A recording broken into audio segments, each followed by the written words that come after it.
Hey ladies, I was going to type out something very profound to all of you who competed, and my fingers are really tired. So I realized I was deleting more than I was typing. So I'm going to try and give you a quick video.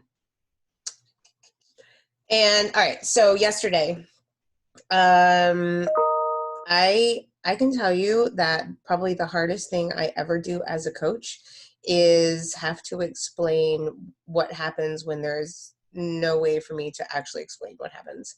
Um, as we all sort of talked about last night, immediately after the show, um, look, I can go over it 1,000 times and tell you how subjective this sport is, and until you experience the sting of the subjectivity, it's really hard to fully comprehend. And um, if you do really well straight out of the gate, your first couple of shows or your first couple of seasons, um, you kind of don't have to learn that hard lesson. And when you do, um, it's really the thing that will either drive you to just want to do better against yourself, to constantly improve for yourself, um, or it's the thing that's going to make you say, fuck it, I'm never, this sport is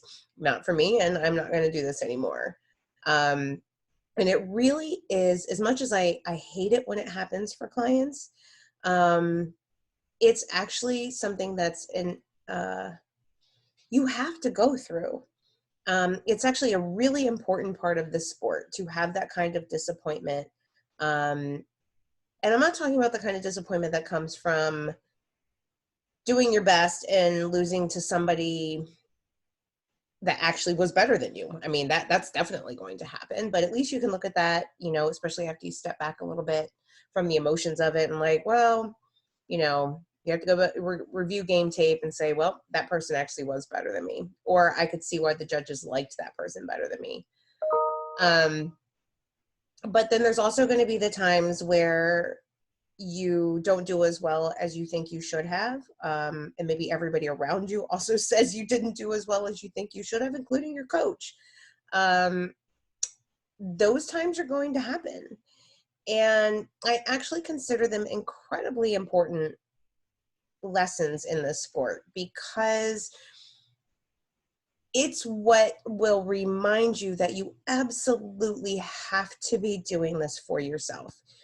It has to be you against you. It cannot ever be you against someone else on stage. Because if you do it for that reason alone, 99% of the time, you're going to be disappointed.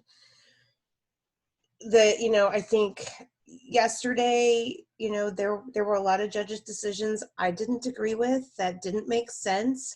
As a coach, as an athlete, as a judge, having done this for what feels like 1,000 years now, I can oftentimes go back, review some game tape and be like, okay, and even when my own emotions have calmed down, and say, all right, I can see what the judges were going for here, right? Like, you were harder, or you were softer and they wanted harder, and you were harder and they wanted softer, or I don't know, they wanted blondes today.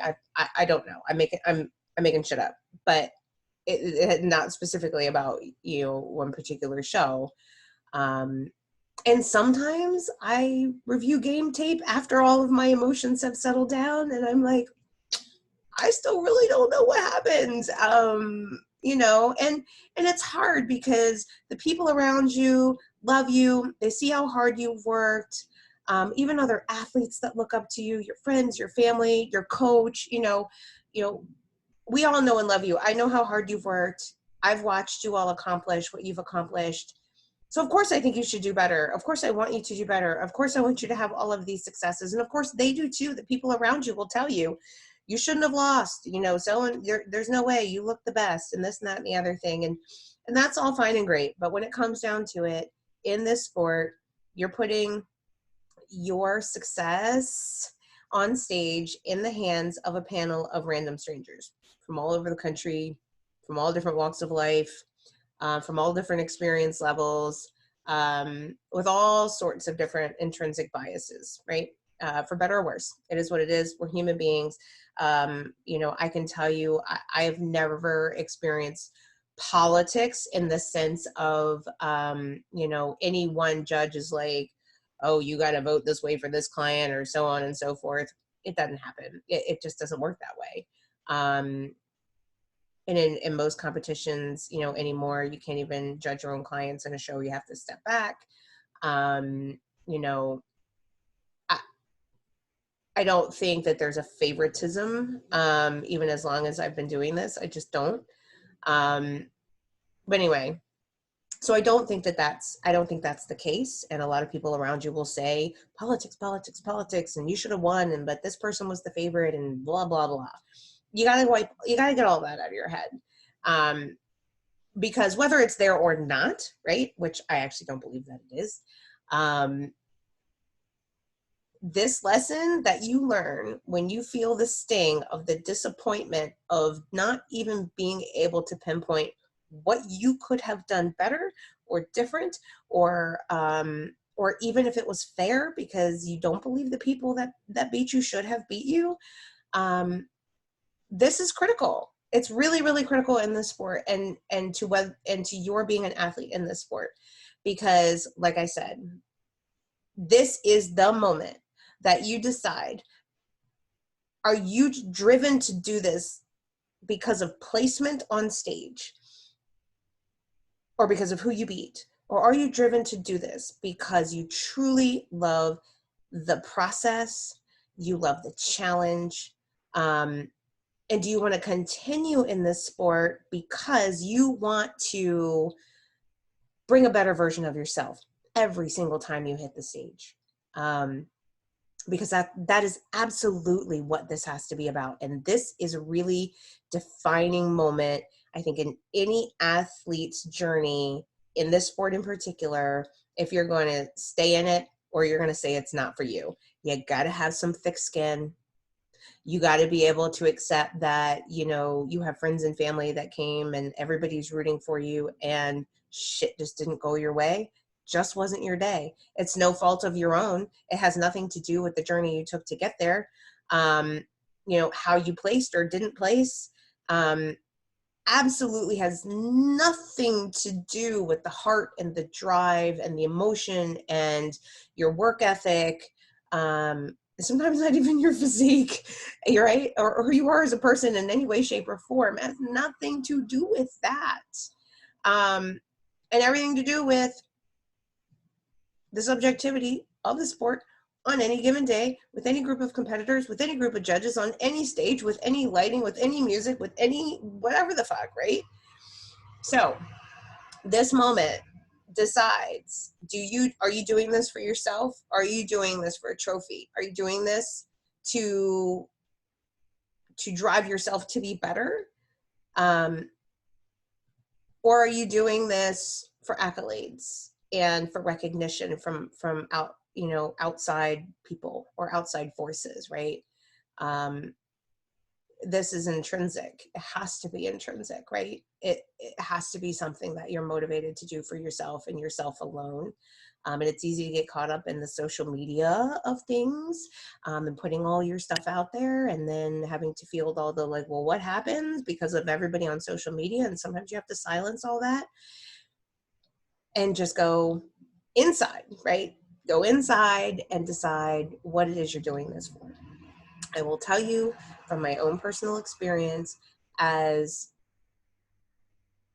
many disappointing moments as I had on stage, there was truly none more defining than the first time I felt I truly did not place fairly. And it was fairly early on in my competition career. And I walked off the stage and I cried and I stomped my feet and I said I quit, because I had done really well in my first handful of shows. And I had not experienced this unfairness before. And I was like, this doesn't make any sense. And I beat this person just last week. And, you know, I'm the standard and they aren't. And I don't know, whatever the other stories were that I told myself. Different panel of judges. These judges were unfair. They liked somebody else better than me. Wah, wah, wah. And that day I quit. I was never going to do it again. I was like, maybe a season in at that point, maybe 6 shows under my belt. And I was never going to do it again. And it was after that I had to, you know, step back, remove myself from all the emotion of it, and really consider why the fuck I was doing it in the first place. And I let myself get caught up in all the winning that I had done. I let myself get caught up in the outside noise of others around me telling me how good I was, or that I should have won and I should have done this and I should have done that, this, that, and the other thing.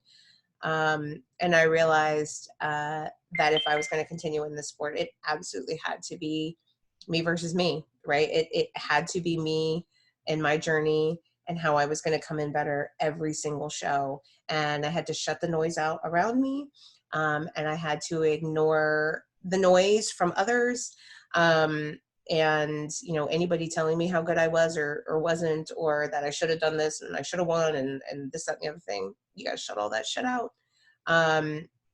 Because this sport, and I've told you this 100 times, it will build you up and it will tear you down, and it can do it all in the same 5 minutes. And you are absolutely the only one in control of what direction that takes, and what direction you'll take, and whether or not you want to continue to fight the good fight, and stay on course to do this long term, or you don't, and that's okay, right? It's not for everyone. It's much easier to compete in a sport where the first one across the finish line wins. I mean, it's a lot less subjective, that's for sure. But there's also something really cool about being in a sport that is literally only about you, because you can't control any other aspect of it. You just can't, from show to show. I mean, you can beat 10 girls in the previous show, and then those same 10 girls beat you in the next show. I mean, it's crazy, right? It's crazy when that happens. But anyway, defining moment, I think, for everybody, and myself as a coach. Look, there is nothing more frustrating to me as a coach. I told you this early, like when I started this video. I sometimes I literally am like, I don't fucking know what happened, and that is it. Just is what it is. But even after my own reflection, right, I realized I still don't know what the fuck happened. But what I do know is that this is your defining moment, right? Like, this is the moment that you decide what this is really about for you, right? And for better or worse, many of you got to experience it very early on in your careers. So you can make that decision early on, right? And so it will make it even more fulfilling as you continue forward, if you decide to do so. So anywho, all right, so I just wanted to get that out. No way I could have typed that all out to you guys. Hopefully this came across a little better, because you can see my very tired face. You all have, I couldn't be more proud, could not be more proud of everything that you guys have done. And I want you all to be incredibly proud of yourselves, and reflect on really what you did to get here in this moment, and not just about what happened in a moment on stage, because you know, if you're chasing a judge's opinion, you're never going to be satisfied in this sport. I can promise you that. Anyway, I'm proud. I want you to be proud. Do some self-reflection, really decide, you know, like what the sport means to you. And if you want to continue, we will do everything in our power together to make you better and better going forward, and we will still never be able to control what the fuck else happens. So anyway, have a great rest of your day, everybody. I know you all have your instructions, so I look forward to hearing from everybody probably tomorrow on Tuesday, throughout the week, as some of you head off into your off season, and a couple of you are heading into one last show for the year. Great job, everybody. I adore you all, and I'm super proud of you. Let's keep on keeping on, shall we? All right. Bye.